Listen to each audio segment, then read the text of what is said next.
The morning sun filtered through the kitchen windows of the Hartwell home as Nina carefully maneuvered her wheelchair around the granite island. Her hands trembled slightly as she reached for her coffee mug, a reminder of how much her life had changed since the accident 18 months ago. The spinal injury had stolen her mobility, but she refused to let it steal her spirit. Nina had always been a fighter. As a paramedic for 12 years, she'd seen the worst of humanity and still chose to help. She'd pulled people from burning cars, performed CPR on strangers, and held dying patients' hands in their final moments. The irony wasn't lost on her that now she was the one who needed help, and the people she'd trusted most seemed to resent her for it. Marcus appeared in the doorway, his tall frame filling the space as he adjusted his work shirt. To anyone watching, he looked like the devoted husband checking on his wife before heading to his construction job. He even managed a smile as he approached her chair. "Morning, sweetheart," he said, his voice carrying that practiced warmth he used around others. "How are you feeling today?"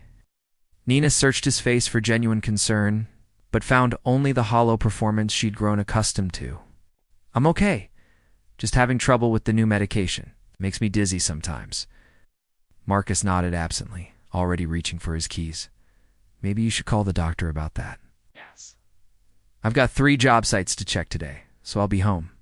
Late, before Nina could respond, Sophia bounded down the stairs, her long auburn hair catching the morning light. At 19, she possessed the kind of effortless beauty that made heads turn wherever she went. She'd been living at home while attending community college, supposedly saving money for a 4-year university. "Dad, don't forget you promised to help me with my car this weekend," Sophia said, sliding past Nina's chair without acknowledgement. The girl had once called Nina Mom and shared her dreams of becoming a teacher. Now she barely made eye contact. "Of course, Princess," Marcus replied, his entire demeanor shifting. His voice softened, his posture relaxed, and genuine warmth crept into his expression. "We'll get that engine running perfectly." Nina watched the exchange with growing unease. There was something in the way Marcus looked at Sophia, something that made her stomach clench. She'd noticed it more frequently lately. Lingering touches, inside jokes, shared glances that excluded her entirely. "I was thinking," Nina said carefully, "maybe we could all have dinner together tonight. Could make that pasta dish you both used to love." The suggestion hung in the air like an unwelcome interruption. Marcus and Sophia exchanged a look that lasted a heartbeat too long. "Actually," Marcus said, his voice returning to its distant tone, "Sophia and I have some errands to run after I get home. Business stuff for the company. You know how it is." Nina didn't know how it was. She'd been excluded from Marcus's business decisions ever since the accident, as if her injury had somehow affected her ability to think clearly. But she also knew better than to press the issue. The last time she'd questioned their frequent disappearances, Marcus had accused her of being paranoid and suggested her medications were affecting her judgment. After they left, Nina sat alone. In the kitchen, listening to the echo of their laughter as they climbed into Marcus's truck. She'd once been the center of their small family unit, the one who organized holiday gatherings and remembered birthdays. Now she felt like a ghost haunting her own home. The house felt different without them, quieter, but somehow more peaceful. Nina wheeled herself to the living room, where framed photos told the story of happier times. There was their wedding photo, Marcus's hand protectively on her waist as she beamed at the camera. Another showed the 3 of them at Sophia's high school graduation. Nina's arm around the girl's shoulders as if she were her own daughter. When had it all changed? Nina could pinpoint the exact moment the day she'd come home from the rehabilitation hospital, when Marcus had looked at her wheelchair with barely concealed disappointment. She'd seen that look before in the eyes of family members who visited patients in the trauma unit. It was the look of someone grieving a loss, while the person they were mourning was still alive. The phone rang, breaking through her thoughts. Emma Chen's cheerful voice filled the room through the speaker. "Hey, stranger, how are you holding up?" Emma had been Nina's partner in the ambulance service for 5 years. They'd shared countless late-night shifts, witnessed miracles and tragedies together, and built the kind of friendship that only comes from facing life-and-death situations side by side. "I'm managing," Nina replied, though her voice betrayed her exhaustion. "That doesn't sound very convincing. Want some company?" I'm off today and I've got nothing but time and terrible reality TV shows to catch up on. Nina felt tears prick her eyes at the offer. When did she become so starved for genuine human connection that a simple invitation to watch television felt like a lifeline? I'd love that, she admitted, as she waited for Emma to arrive. Nina's mind wandered to the conversation she'd overheard the night before. She'd been trying to sleep when she heard Marcus and Sophia talking in hushed tones in the kitchen below. Her room. The words had been indistinct, but the tone had been intimate, conspiratorial. Something was happening in her home. Something that made her feel like an outsider in her own life. She'd always trusted her instincts as a paramedic. That sixth sense that told her when a patient was hiding something important about their injury. Now those same instincts were screaming that the two people she loved most were keeping dangerous secrets. The doorbell chimed, and Nina pushed her dark thoughts aside. Emma's visit would be a welcome distraction from the growing certainty that her marriage, her family, and her safety were all balanced on a knife's edge. As she moved toward the door, Nina caught her reflection in the hallway mirror. The woman staring back looked older than her 34 years, worn down by months of feeling unwanted and invisible. But behind the exhaustion, she saw something else, the determined spirit that had carried her through war zones and emergency rooms. Whatever was happening in her home, Nina Hartwell was going to find out the truth. Emma's arrival brought warmth back into the house that Nina hadn't felt in months. Her friend wheeled in a bag of takeout containers and settled onto the couch with the easy familiarity of someone who'd been part of Nina's life long before the accident changed everything. Thai food from that place you love, Emma announced, unpacking containers of pad thai and green curry. I brought those terrible gossip magazines you pretend not to read. For the first hour, they fell into their old rhythm. Emma shared stories from the ambulance service, carefully avoiding any mention of the physical demands Nina could no longer meet. They laughed at celebrity scandals and critiqued home renovation shows, but Emma's trained eye kept drifting too. Her friend's face. Okay, what's really going on? Emma finally asked, setting down her chopsticks. And don't tell me you're fine. I've seen you handle gunshot wounds without breaking a sweat, but right now you look terrified. Nina hesitated, then wheeled her chair closer to the couch. Can I show you something? But you have to promise not to think I'm losing my mind.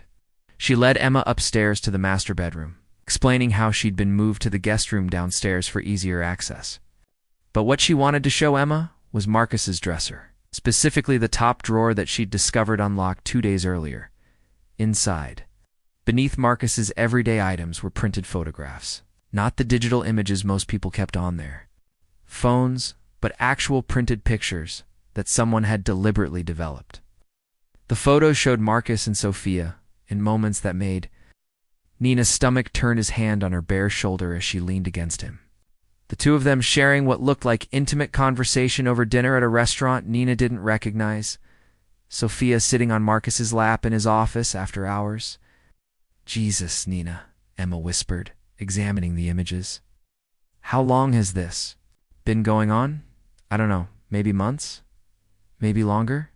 Nina's voice cracked. Look at the timestamp on this one. It's from before my accident. Emma studied the photo dates, her expression growing darker. These aren't just inappropriate family moments. This is ... double quotes. She couldn't finish the sentence. What? Nina completed.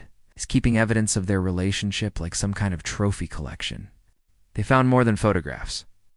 Tucked behind the pictures was a small jewelry box containing a necklace Nina had never seen before. A delicate gold chain with a heart pendant engraved with my everything on one side and forever yours on the other. Did Marcus give this to you? Emma asked, though she already knew the answer. Nina shook her head. I've never seen it before, but look at the receipt. She unfolded a small piece of paper from the jewelry store. It was purchased 3 weeks ago. After my accident.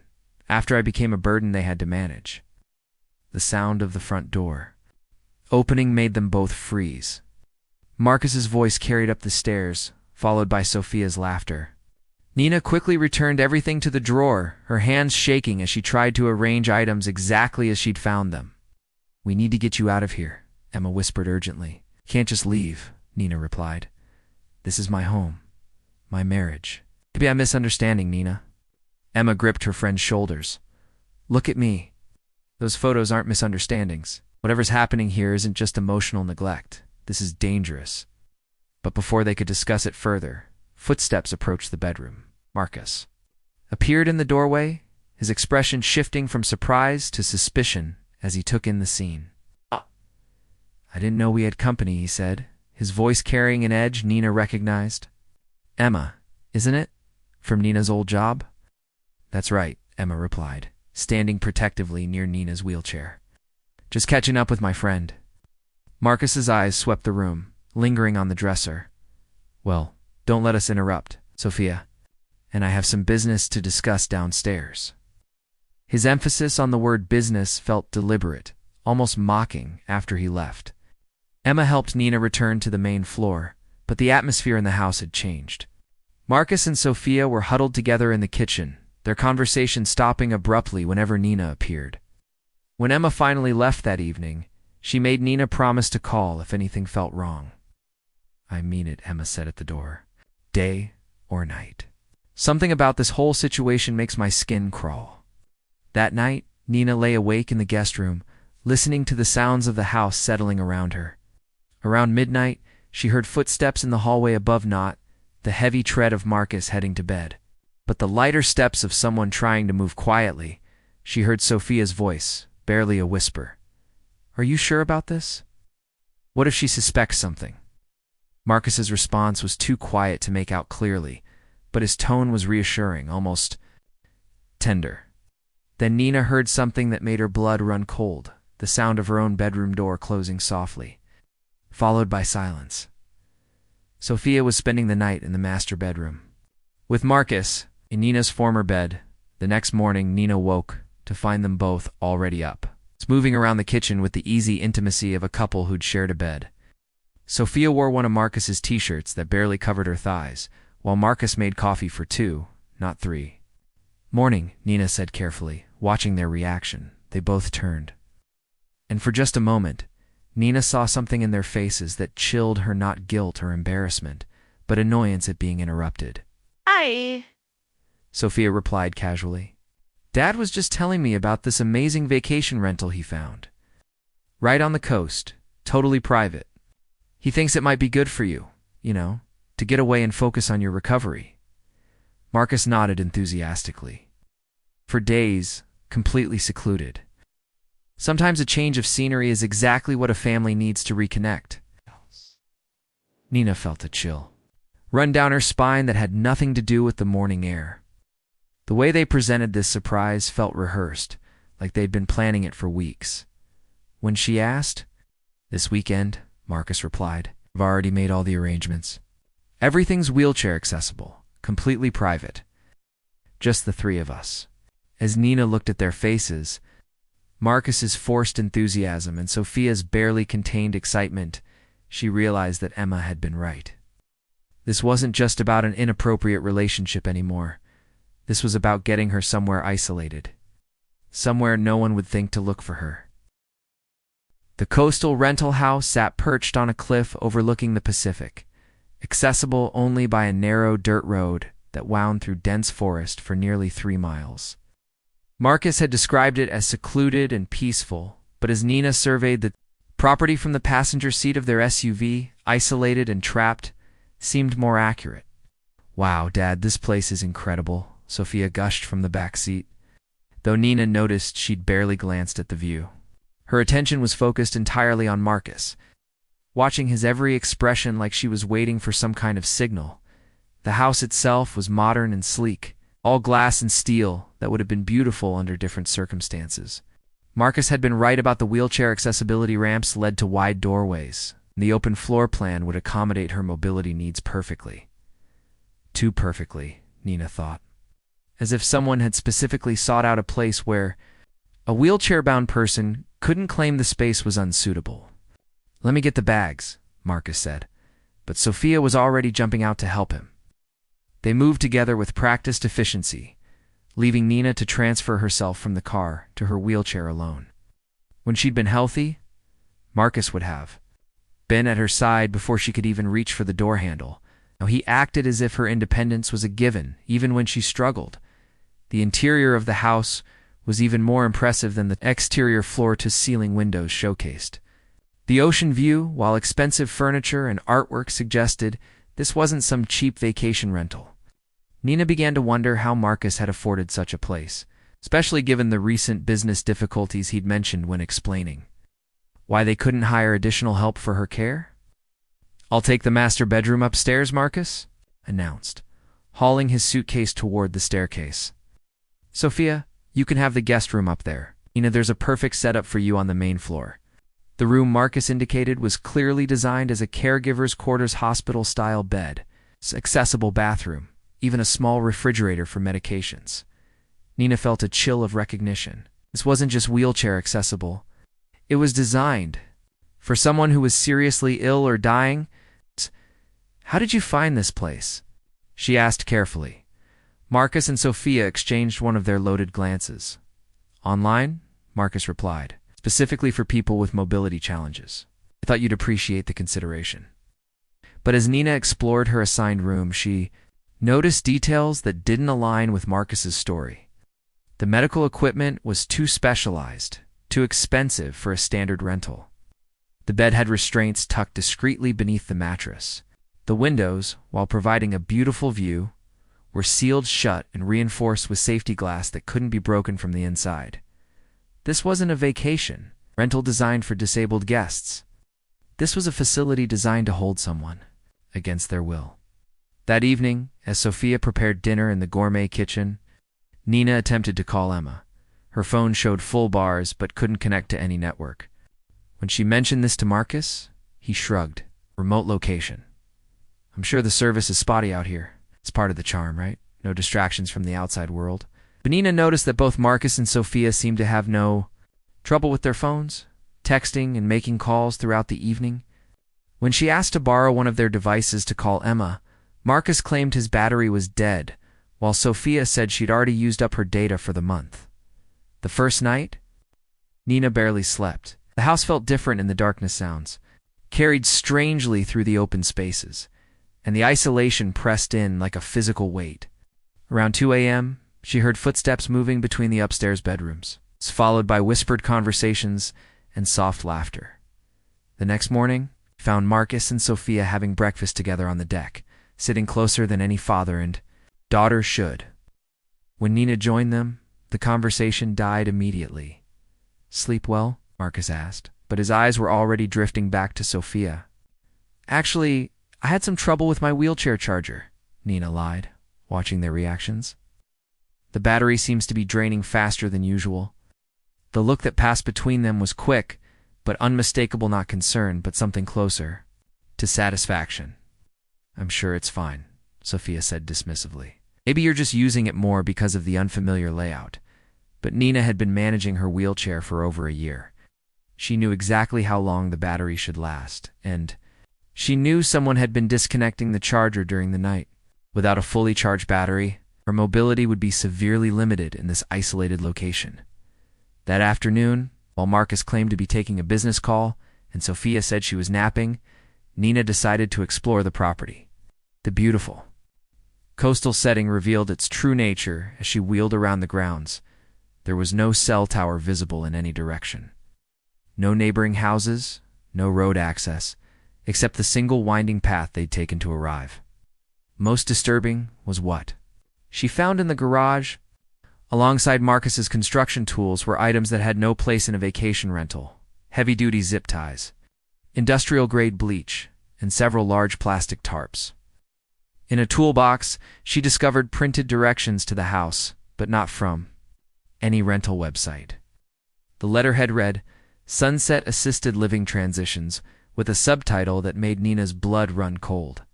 "Compassionate end-of-life care in private settings." This wasn't a vacation rental. This was a place where people came to die. As Nina sat in the garage, staring at the evidence surrounding her, the pieces finally clicked into place. Marcus hadn't brought her here for healing or family bonding. He'd brought her here because this was where he planned for her story to end. Her phone, despite showing no service, suddenly buzzed with a text message from a number she didn't recognize. "We know where you are. Help is coming. Stay strong." Emma, somehow, her friend had tracked them down and was trying to reach her. But as Nina heard footsteps approaching the garage, she realized that help might be coming too late. Marcus appeared in the doorway, his expression no longer carrying even the pretense of warmth. "Find anything interesting?" he asked, and Nina understood that the time for pretending was over. Nina's hands trembled as she tried to appear casual, but Marcus's cold stare told her the pretense was over. He stepped into the garage, blocking her only exit route, while his eyes took inventory of what she might have seen. "You always were. Too curious for your own good," he said quietly. Even back when you could walk away from trouble, the cruelty in his voice, referencing her disability like a weapon cut deeper than any physical blow.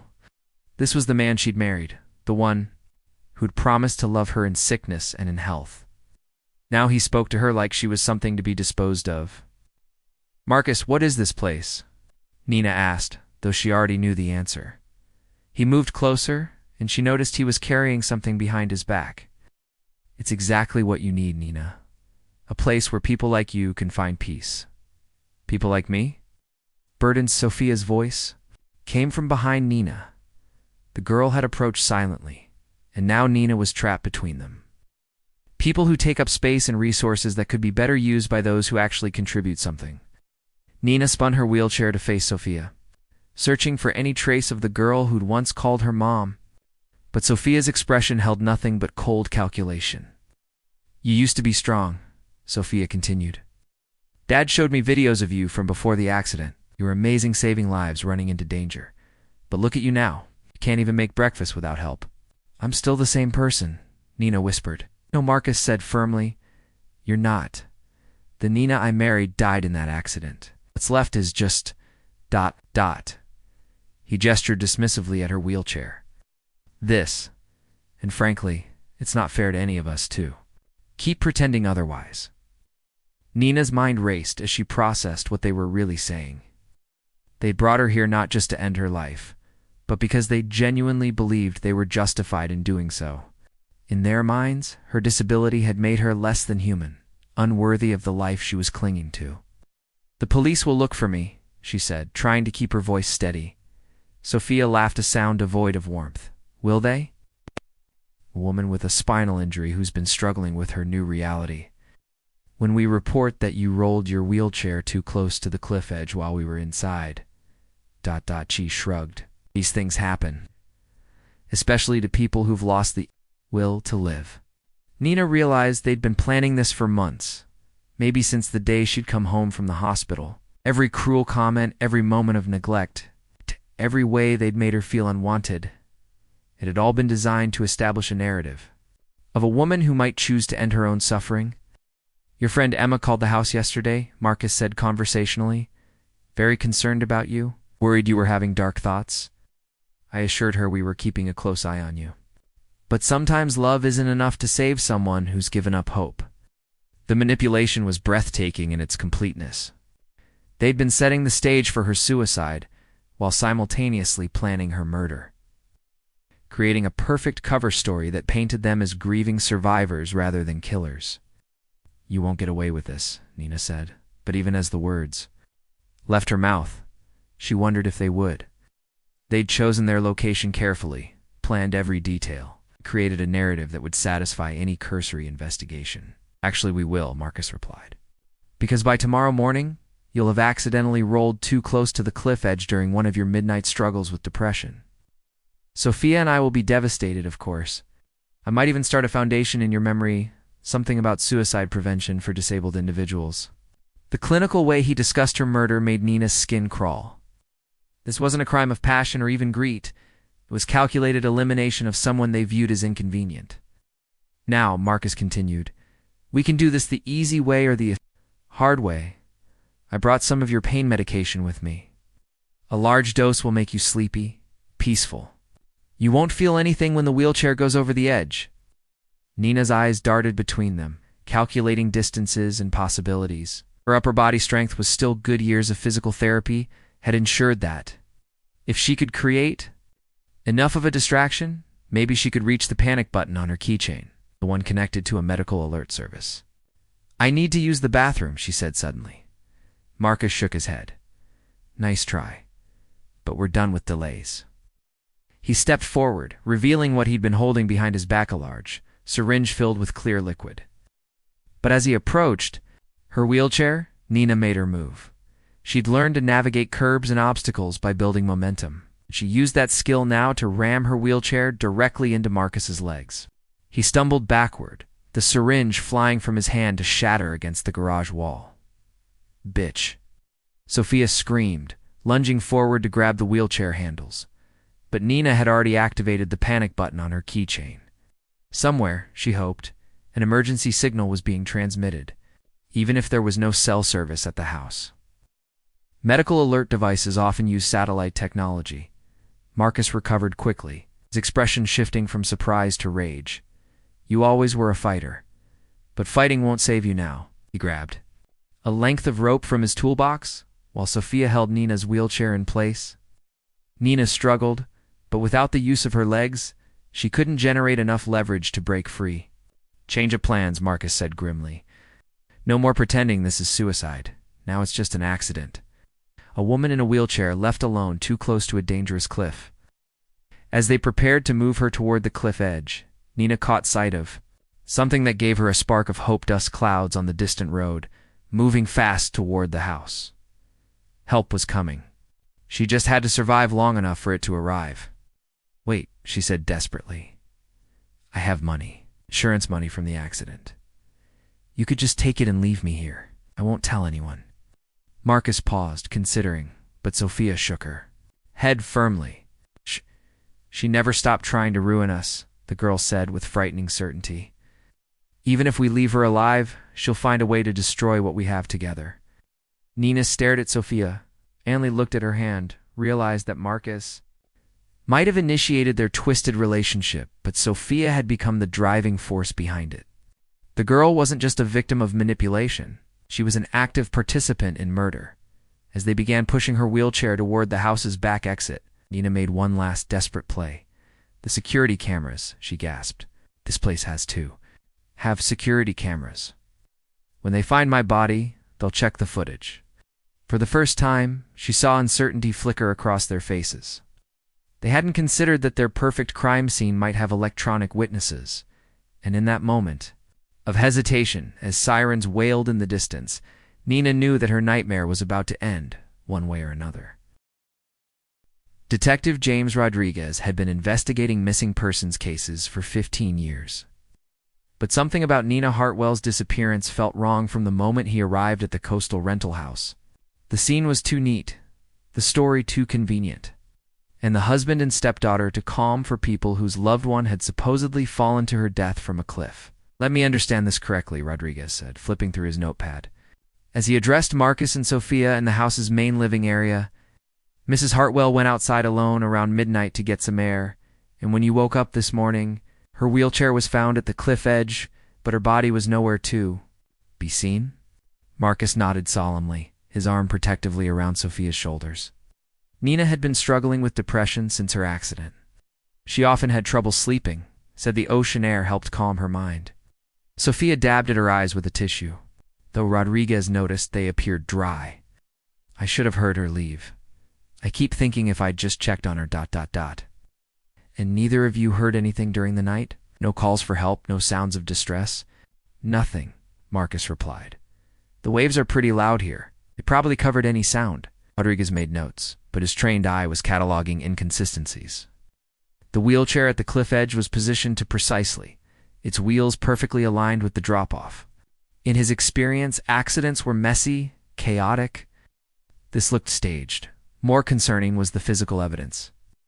The wheelchair showed no signs of damage, despite supposedly tumbling against rocks on its way to the cliff edge. The brake mechanism was engaged, which would have made it nearly impossible for Nina to have rolled accidentally over the edge. "I'll need to examine Mrs. Hartwell's room," Rodriguez said. Marcus led him to the main floor bedroom, maintaining his sorrowful expression. But Rodriguez's attention was immediately drawn to details that contradicted the narrative he'd been given. The bed was unused, sheets still perfectly tucked. Nina's medication bottles were lined up precisely on the nightstand, not scattered, as they would be if someone had been taking pills in distress. Most telling was what Rodriguez found in the bathroom. Nina's cell phone plugged into its charger and fully functional. He checked the recent calls and found multiple attempts to contact someone named Emma, all blocked by what appeared to be signal jamming equipment. "Detective Rodriguez," a voice called from outside.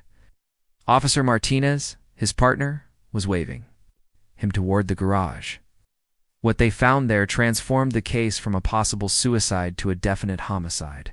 The broken syringe, the rope with fibers that matched Nina's clothing, and the arsenal of suspicious materials painted a clear picture of premeditation.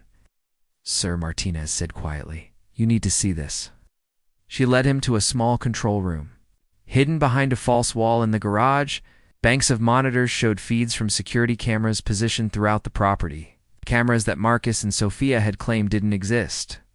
"The system has been recording continuously for the past 72 hours, Martinez explained.